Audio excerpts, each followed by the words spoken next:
പ്രവാസ ലോകത്തെ വാർത്തകൾ.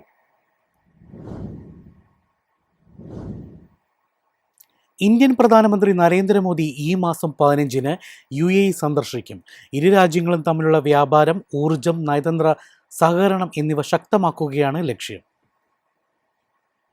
5 രാജ്യങ്ങളിലായി നടത്തുന്ന വിദേശ പര്യടനത്തിന്റെ ഭാഗമായാണ് പ്രധാനമന്ത്രി UAE-യിൽ എത്തുന്നത്. UAE president Sheikh Mohammed bin Zayed al നഹ്യാനുമായി അദ്ദേഹം കൂടിക്കാഴ്ച നടത്തും.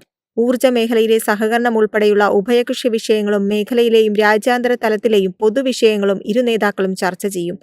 ഇന്ത്യയുടെ 3ാമത്തെ വലിയ വ്യാപാര പങ്കാളിയാണ് UAE. കഴിഞ്ഞ 25 വർഷത്തിനിടെ ഇന്ത്യയിൽ ഏറ്റവും കൂടുതൽ നിക്ഷേപം നടത്തിയ 7ാമത്തെ രാജ്യം കൂടിയാണിത്. വ്യാപാരം, ഊർജം, നയതന്ത്ര സഹകരണം എന്നിവ ശക്തമാക്കുക എന്ന ലക്ഷ്യത്തോടെയാണ് പ്രധാനമന്ത്രി നരേന്ദ്രമോദി വിദേശ രാജ്യങ്ങൾ സന്ദർശിക്കുന്നത്. UAE സന്ദർശനത്തിന് ശേഷം പ്രധാനമന്ത്രി നെതർലൻഡ്സിലേക്ക് തിരിക്കും. ഈ മാസം 17 വരെയാണ് നെതർലൻഡ് സന്ദർശനം. പ്രതിരോധം, സുരക്ഷ, ഗ്രീൻ ഹൈഡ്രജൻ തുടങ്ങിയ മേഖലകളിലെ സഹകരണം മെച്ചപ്പെടുത്താനാണ് സന്ദർശനം ലക്ഷ്യമിടുന്നത്. തുടർന്ന് സ്വീഡനിലെ ഗോതൻബർഗ് സന്ദർശിക്കുന്ന പ്രധാനമന്ത്രി സ്വീഡിഷ് പ്രധാനമന്ത്രി ഉൾഫ് ക്രിസ്റ്റേഴ്സണുമായി ചർച്ചകൾ നടത്തും. മെയ് 18 മുതൽ 19 വരെ നോർവേ സന്ദർശിക്കുന്ന മോദി അവിടെ നടക്കുന്ന 3ാമത് ഇന്ത്യ നോർഡിക് ഉച്ചകോടിയിൽ പങ്കെടുക്കും. Norway, Denmark, Finland, Iceland, Sweden തുടങ്ങിയ രാജ്യങ്ങളിലെ പ്രധാനമന്ത്രിമാർ ഈ ഉച്ചകോടിയുടെ ഭാഗമാകും. 43 വർഷത്തിനു ശേഷം ഒരു ഇന്ത്യൻ പ്രധാനമന്ത്രി നടത്തുന്ന ആദ്യ നോർവേ സന്ദർശനമാണിത്. പര്യടനത്തിന്റെ അവസാന പാദങ്ങളിൽ മെയ് 19 മുതൽ 20 വരെ പ്രധാനമന്ത്രി ഇറ്റലി സന്ദർശിക്കും. ഇറ്റാലിയൻ പ്രധാനമന്ത്രി ജോർജിയ മെലോനിയുമായും പ്രസിഡന്റ് സെർജിയോ മാറ്ററെല്ലയുമായും അദ്ദേഹം കൂടിക്കാഴ്ച നടത്തും. News desk, Myfin TV. Banking ഉപഭോക്താക്കളെ ലക്ഷ്യമിട്ട് നടക്കുന്ന സാമ്പത്തിക തട്ടിപ്പുകൾക്കെതിരെ ജാഗ്രത പാലിക്കണമെന്ന് ഒമാൻ സെൻട്രൽ ബാങ്ക്. സൂക്ഷിച്ചില്ലെങ്കിൽ ബാങ്ക് അക്കൗണ്ട് കാലിയാകുമെന്ന് പൊതുജനങ്ങൾക്ക് കർശന മുന്നറിയിപ്പ് നൽകി.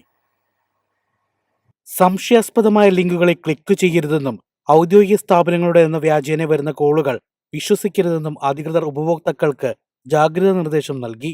സർക്കാർ സ്ഥാപനങ്ങളോ ബാങ്കുകളോ ഒരിക്കലും ഉപഭോക്താക്കളോട് അവരുടെ ബാങ്ക് അക്കൗണ്ട് വിവരങ്ങൾ, പാസ്വേഡുകൾ അല്ലെങ്കിൽ വൺ ടൈം പാസ്വേഡുകൾ എന്നിവ ഫോൺ വഴിയോ ലിങ്കുകൾ വഴിയോ ചോദിക്കില്ലെന്ന് സെൻട്രൽ ബാങ്ക് വ്യക്തമാക്കി. അക്കൗണ്ട് മരവിപ്പിക്കുമെന്ന് ഭീഷണിപ്പെടുത്തിയാണ് തട്ടിപ്പുകാർ വിവരങ്ങൾ കൈക്കലാക്കുന്നത്.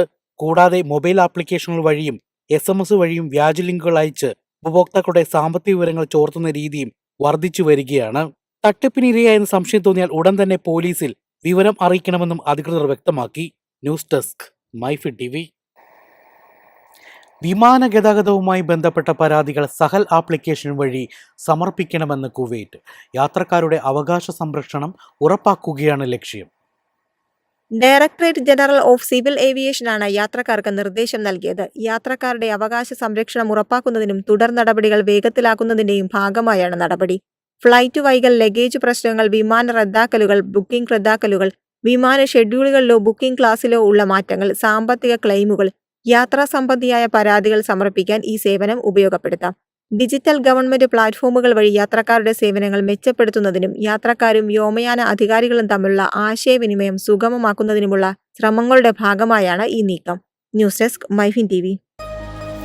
എളുപ്പത്തിൽ സമ്പാദ്യം വളർത്താം. ഇന്ന് തന്നെ മൈഫിൻ TV ആപ്പ് ഡൗൺലോഡ് ചെയ്യൂ.